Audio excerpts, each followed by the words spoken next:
ከግጭት ንግግርን ከስህተት መማርን ከማፈር መድፈርን ከክርክር ምክክርን ከጥላቻ ፍቅርን ከመቆም መሄድን ከመተኛት መንቃትን ከመውሰድ መስጠትን ከመራቅ መቅረብን ከመሄድ መምጣትን ከመለያየት መገናኘትን ከመገፋፋት መሳሳብን ከጨለማ ብርሃንን ከመውረድ መውጣትን ከማጣት ማግኘትን ከውድቀት ስኬትን ከቅሌት ስክነትን ከስሜት ስሌትን ከመርከስ መወደድን ከማነስ መብዛትን የሚያስቀድም በታሪኩ የተቃኘ ትውልድ ያሰበውን የሚያልም ያለመውን የሚያቀድ ያቀደውን የሚጀምር የጀመረውን የሚጨርስ በአባቶቹ አጥንትና ደም ተከብራ የቆየችውን ኢትዮጵያን ዳግም ወደ ከፍታ ማማ ሊያደርሳት በሰነቀ ብርሃን ተስፋ ገስግሶ የስኬት ብርሃን ሊጨብጥ ጊዜና ቦታ ሳይገድበው የሚታትረውን እንደነዚህ አይነት ትውልድ አይንሳን ፈጣሪ።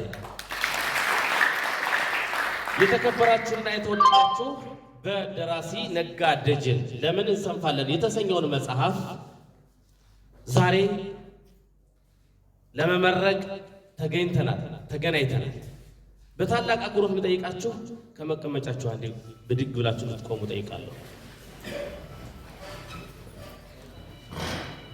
ለተከበሩ ዋና አስተዳዳሪያችን አቶ አሸተ ደምለው ተድላ ሞቅ ያለ የምስጋና ሞራል እንድትሰጡልኝ በታላቅ አክብሮት ጠይቃለሁ። ያንሳል።